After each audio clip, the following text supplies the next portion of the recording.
¿Alguna vez has sentido que alguien te miraba demasiado fijo? Ese instante donde algo en tu interior dijo, algo no está bien aquí.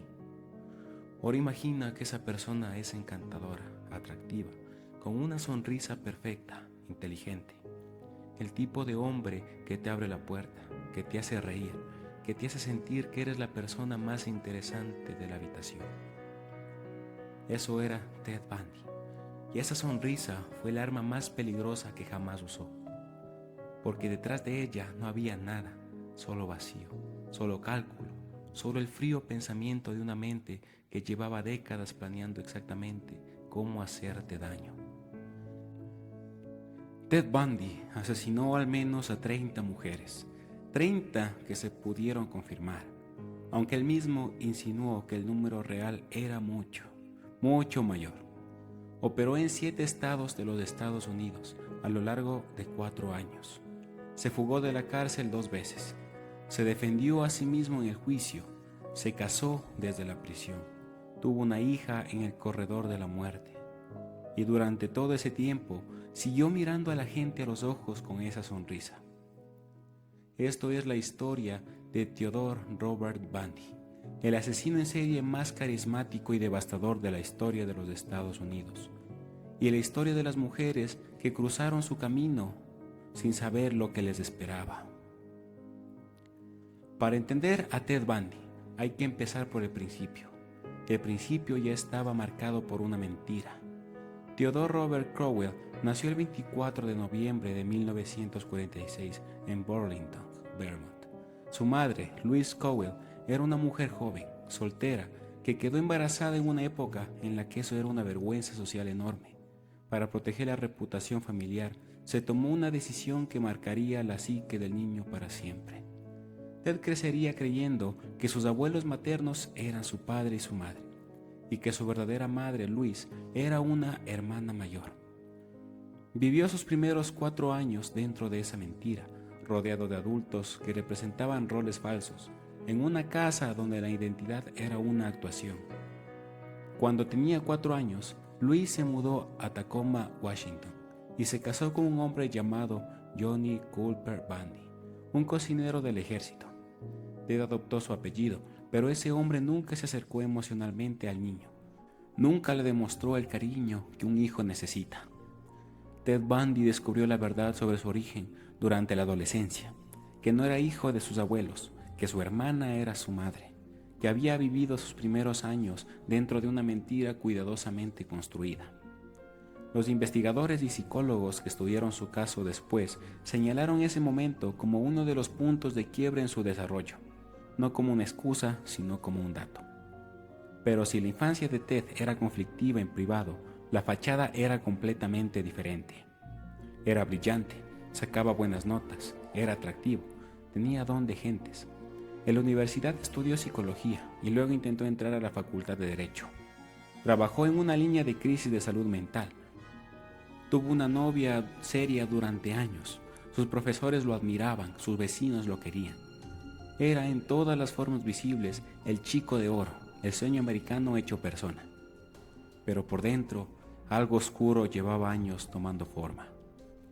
Los investigadores determinaron después que desde adolescente, Bundy ya mostraba comportamientos perturbadores que pasaban desapercibidos.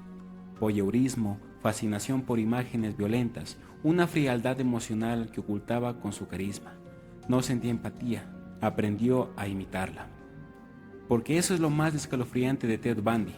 No era un hombre perturbado que parecía perturbado, era un hombre perturbado que parecía perfectamente normal, y esa diferencia le dio tiempo, mucho tiempo.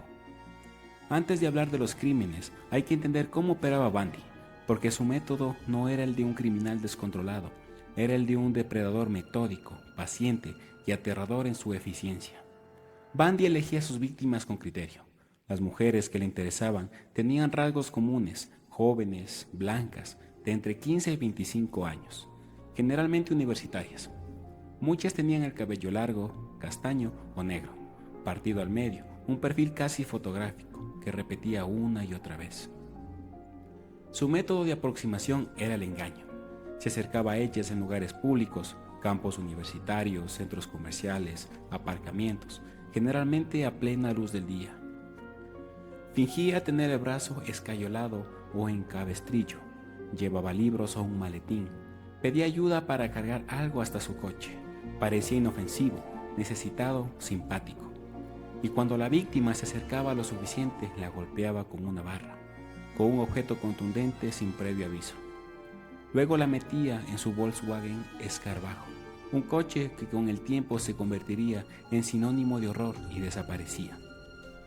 Lo que ocurría después es algo que los investigadores tardaron años en reconstruir completamente. Bundy violaba a sus víctimas, las asesinaba y en muchos casos, en al menos 12 casos confirmados, regresaba al lugar donde había dejado el cuerpo para continuar abusando de él, a veces durante días, hasta que la descomposición hacía imposible cualquier contacto. También guardaba trofeos. En su casa fueron encontradas cabezas de sus víctimas, decapitadas, conservadas. Si en este momento sientes que tienes que posar, es completamente comprensible, porque lo que Ted Bundy hacía no era solo matar, era una ritualización del horror, una y otra vez, sin remordimiento, sin duda. Con el tiempo, su método evolucionó, se volvió más descuidado, más atrevido, pasó de atraer a sus víctimas con el engaño del brazo roto a atacar por sorpresa de noche, directamente en las habitaciones de sus casas, como si el miedo a ser descubierto ya no le importara, como si la necesidad de matar hubiera superado cualquier precaución. Eso al final fue su perdición.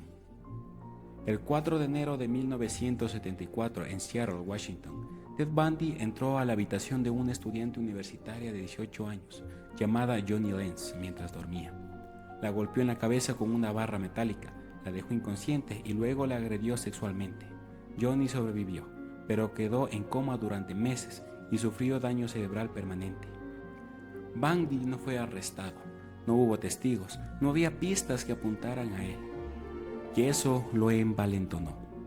En los meses siguientes, entre febrero y julio de 1974, desaparecieron en el área de Seattle al menos 8 mujeres jóvenes. La policía tenía descripciones vagas.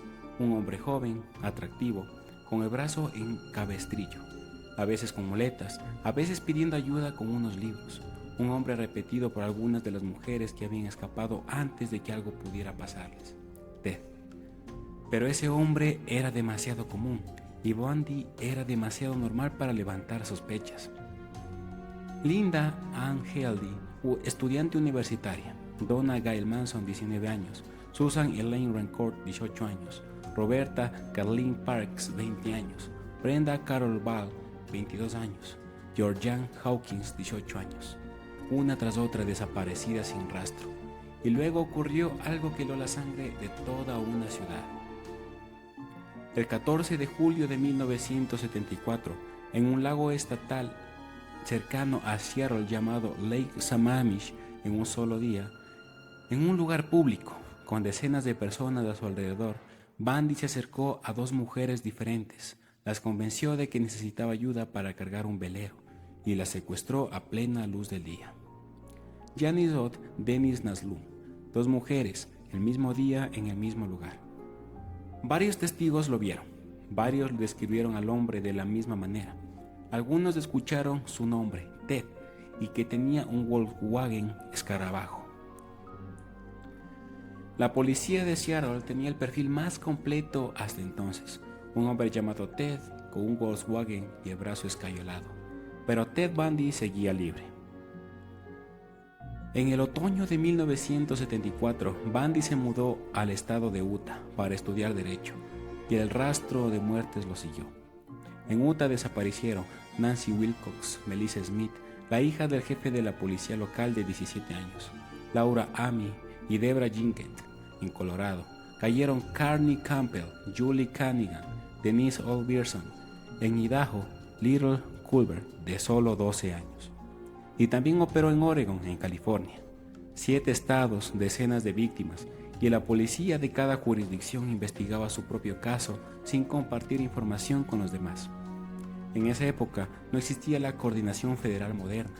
Cada estado veía su propio horror sin saber que formaba parte de algo mucho más grande. Pero las cosas estaban a punto de cambiar. El 16 de agosto de 1975, en una carretera de Utah, un patrullero